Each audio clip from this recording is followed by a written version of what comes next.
Hello and welcome back to the channel. If you're new here, I'm lvang, your trusted real estate agent expert in the greater Milwaukee area market. In today's video, I'm going to be doing a recap of what I've been seeing in the local real estate market for Milwaukee in 2024 so far. So we're a little bit past the mid-year point here, so I just want to give you an update on the trends that I've been seeing in interest rates, home prices, and inventory levels. And of course, I'm going to give my forecast for the rest of 2024, as well as possibly entering into 2025, what you can expect. And make sure you stay till the end. I'll touch on the NAR Commission Lawsuit. I'll talk about the new changes coming soon next month.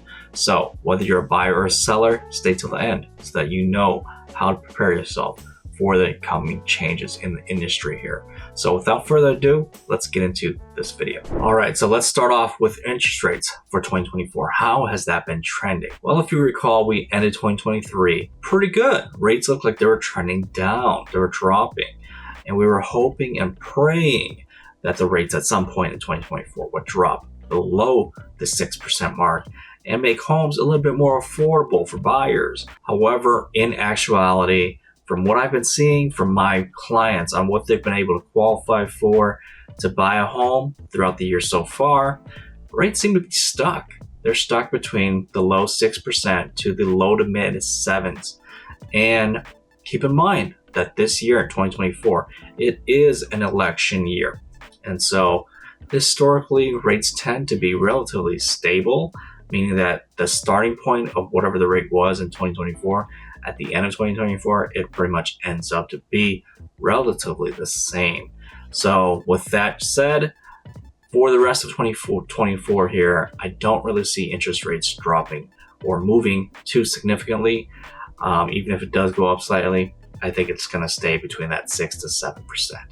And if you're a buyer and you're really hoping and praying that rates come down significantly, in my opinion, I don't see that happening, at least for another 2 to 3 years out there in the future.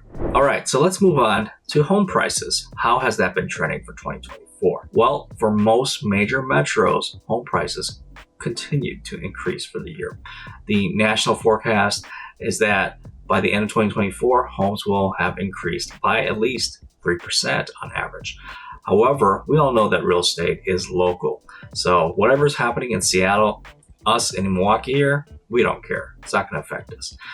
But depending on where you live and the supply and demand, the market conditions there, your home prices could actually be lower. So places like Austin, for example, I know prices have been coming down there because they were actually one of the markets where it was really expensive a couple years ago. And so now there's a little bit of a correction going on there. So there are some markets where corrections are happening. Now, unfortunately, Milwaukee is not one of those. Milwaukee is actually in the top tier metros where prices have actually increased significantly. So year over year, right now, we're looking at an increase of 9.5% in home prices. And Wisconsin as well is one of the states where home prices are increasing at a much higher rate than other states. All right, let's move on to the next topic, inventory. How did that trend for 2024? Well, we started the year extremely low. I recall working with some clients to try and find a home for them that would meet their buy box criteria.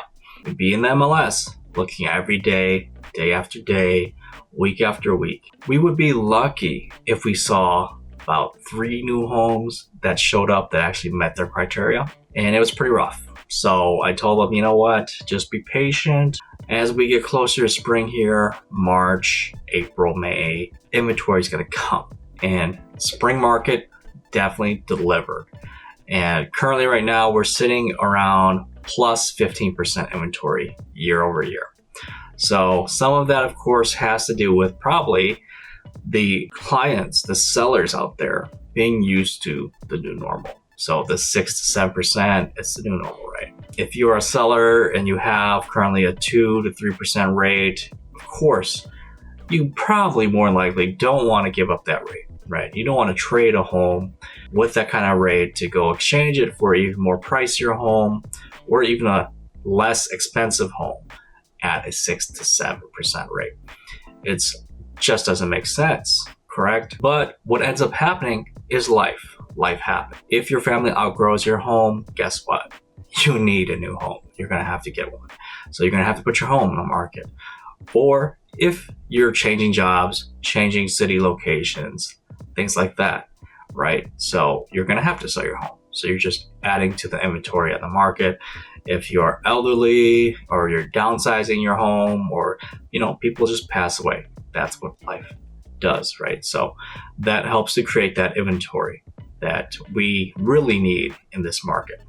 So in Milwaukee, even though we do have pretty good amount of consistent inventory coming on week after week now, we're still actually very low on the amount of current inventory available, meaning that if no other homes were to be put on the market, our available supply in terms of months is only 1.7 months of inventory in the Milwaukee area market here. So that is very low still. A balanced market is 6 months of supply. So at 1.7 months of supply, that is leaning heavily towards a seller's market still. So we got to go quite a long ways to go until it gets to a balanced market. But what does this mean for buyers? Well, it's still a good sign, because now we have at least a consistent amount of new inventory coming. It means to buyers that, hey, they do have options. They do have a little bit more time to take, to browse, make sure they find a home that fits what they like. So they got more options now. That's good. Now for sellers, you might have heard, oh yeah, it's still a seller's market. But at the same time, inventory is building. So now it's more crucial than ever for you to list your home at a competitive price out of the gate, so that you can have your home move, sell as quickly as you can. Because if you're sitting there as a seller, you're thinking, oh yeah, it's a seller's market, I can name my price. Well, not quite the case anymore. With the amount of inventory that's coming online, buyers got options now. So if the buyers aren't coming through the door to look at your home, you're not going to sell your home, more than likely, right? And so that means, as a seller, price your home correctly. Don't just list it high and let's see what happens. That's not a good strategy right now in this market if you're a seller. It still has to make sense for buyers to want to come see it. So just recently, in the last couple weeks, I've been noticing a lot more listings that have price reduced. So more and more listings are cutting their prices because they're not selling. They're priced too high. Sellers are trying to name their price. Buyers are responding. The market is responding. They're saying, hey, we're not going to buy that house for that much. You're crazy if you think your home's worth that. Sellers seem to think that just because it's a seller's market, again, they could just name whatever they want. But they forget that there's actually 3 prices associated with a home. 1 being the seller's price, what they think it's worth. 2 being what the buyer wants to offer to purchase that home for. So the purchase price. And then the third one is the lender, right? So if there's a finance contingency, there's a lender involved. There's an appraisal price as well. And all those 3 prices must match in order to have a closing. And guess what? If the only person who thinks the home is worth what it is the seller, guess who's buying that home? We're also seeing a lot more homes sitting longer right now. During the peak spring market, if your home was priced even a little bit high, but it was nice in a good location, that home was selling in the same day, pretty much the same weekend. It did not last long. You would see a lot of over asking, no inspection, no contingencies, or very few. But now I'm starting to see the market shift. So there seems to be homes sitting longer, more and more listings sitting longer. And by longer, I mean over a week, 1 to 2 weeks.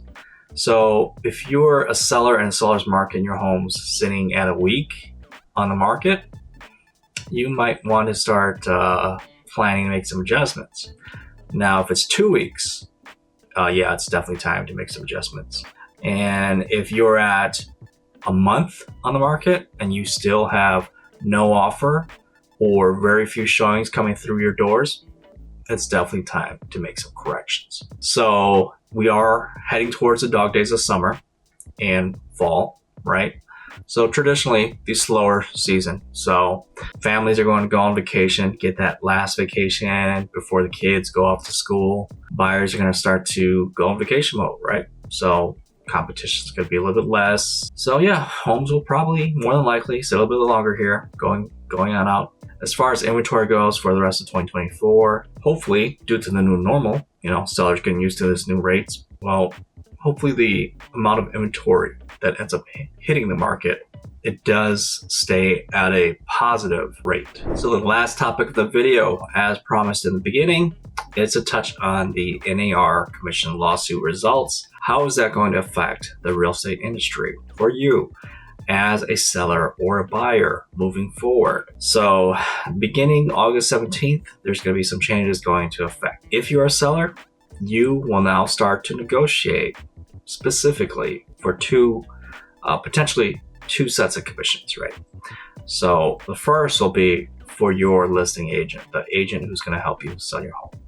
You're going to negotiate what you would like to offer to pay that agent's brokerage should they help you sell the home. Now you will have the option whether or not you choose to compensate a buyer agent who brings a buyer to purchase your home. Before this change, the commission that was paid out to the listing agent that was agreed to pay that listing brokerage, some portion of that commission would be split to the other buyer agent that brings the buyer. And depending on your local laws, your state laws, your contracts forms, things like that, some of them were pretty ambiguous. Sellers didn't know how much listing firms, listing brokerages were offering the other buyer agent brokerage. They had no idea what was going on, right? And that's where this commission lawsuit came about. Sellers felt it was unfair, right? They didn't know what was being advertised to a buyer agent, right? That specific amount. So moving forward, it's going to be more transparency. So the seller has complete control now. Hey, here's how much I'm going to pay you, listing agent. And then if I choose, as a seller, if I choose to pay the other buyer agent that brings their buyer, here's how much I'm going to pay them, right? So now it's very clear. So on the seller side, that's going to be the difference. And whether or not you decide to compensate a buyer agent, that's entirely up to you. It's your strategy. It's your listing strategy. It could cause buyers not to want to come look at your home, especially if there are many buyers out there who can barely scrape together to put together a down payment, or they simply choose not to pay their buyer agent out of their own pocket, right? As a closing cost, they don't have the funds or they don't want to. They would much prefer to buy a house from a seller where a seller agrees to cover their buyer agent's commission. Well, guess what? If you don't want to offer a buyer agent commission, you may have a more time to sell your home. So that might happen. Changes on the buyer side. As a buyer, well, you just heard, there could be potentially another cost for you now. So out of your own pocket, you may have to pay for your buyer agent. If you go buy a home or the seller absolutely refuses to pay the buyer agent commission. So that will be your decision as a buyer, right? So you can tell your buyer agent that, hey, they're going to have to negotiate upfront. So as a buyer, when you meet buyer agent and you want to see a home, the major change going forward, a buyer agent is now going to be required to show you a buyer agency agreement form. This form will go over specifically, hey buyer, if you buy this house that I'm going to show you that you want to see, if the seller doesn't pay me, we have to negotiate right now before I open the door for you, how much you'd be willing to cover my commission. It could be just for that house, that showing today only. That agreement could only last for that showing, could only last for that day. Or, of course, if you have an agent that you know, you like, you trust, you want to work with, well, that agency agreement will last until you actually close on a home. And so nothing too different from before, but the main difference is that before you can even step foot into a home, you will be presented with a buyer agency agreement, some type of document, whether, again, like I said, it's a one day, one showing type of deal or ongoing working, meaning that you've hired them to represent you, right? You have to have the discussion day one now, so that everybody's on the same page that, hey, if you hire an agent to work for you, this is the commission, and this is how long this agreement is in effect for. So those two things are very important as a buyer. And so, of course, back to the part about where you might have to possibly pay a buyer agent commission out of pocket. Well, you might, right? If you choose not to, then you just tell your buyer agent, hey, by the way, I don't really want you must have to instruct them. You have to. This is very important. You have to instruct your buyer agent. I don't want to pay you out of pocket, or I don't have the money. I don't want to pay you. Only show me homes where the seller's going to be willing to cover your buyer agent commission. And the buyer agent will have to follow your instructions. By law, they work for you, so they have to follow your instructions. Only if you provide that to them. They can't just on purpose do it by themselves. But if you tell them exactly, hey, here's the deal. I'm willing to pay you that percentage that you want, but it's not going to come from me. Let's go look for some homes where the seller is wanting to cover that for us. All right. So if everybody's in agreement, that's great. So again, this buyer agency form is going to be mandatory. Every single agent is going to have to present this to a potential buyer. Beginning August 17th, you can no longer try to avoid this by skipping agents like before or currently right now. Some states, we have these forms already, these buyer agent forms, but it's not mandatory for us to show it on day one to a buyer. So a brand new buyer we just met, we don't really know them too well. We don't have to show this form because it might scare people, right? You're like they're just excited to look for a home, to get pre-approved, and they just want to see a home. They don't want to look at this document that says, hey, it's a contract that says you're going to hire me and you're going to pay me. You know, it's a lot to take in, right, for a buyer. So before this change happened, I mean, sometimes we would, see if it's a good fit first, right? Before we decide to present that contract in front of the buyer and have that discussion. Right? We want to make sure that it's a good, that we work well for them. They like us. They trust us as their agent. Then we're like, okay, hey, if we're going to continue working together, we need to sign this agreement here that you're hiring me. Make this clear, right? So that you can't go hop agents. I show you a home today, then you go ask another agent tomorrow, and you write a contract with them. They get paid, and I get nothing. So that's a bad deal for a buyer agent. But moving forward again, every single agent has to present this now. So there is no workaround as a buyer. You can't just keep going around in circles for the different agents and expect the different agent to just show you a home without presenting this form first. So those are the major changes due to the NAR lawsuit. For those of you who watched the entire video up to this point, man, I really appreciate you for being here. I hope the content that I shared in this video is super valuable for you to make your decisions going forward when the changes come for the rest of the year here. And of course, if you have any questions, if you're confused, you're overwhelmed, my contact info is below. Reach out to me. My job is to make it as simple and clear to you so that you can achieve your real estate goals. And remember to subscribe for the latest updates and insights. If you found this information useful, give me a like, help share this video so that other people can also benefit from it. Thank you for watching. I'll see you in the next video.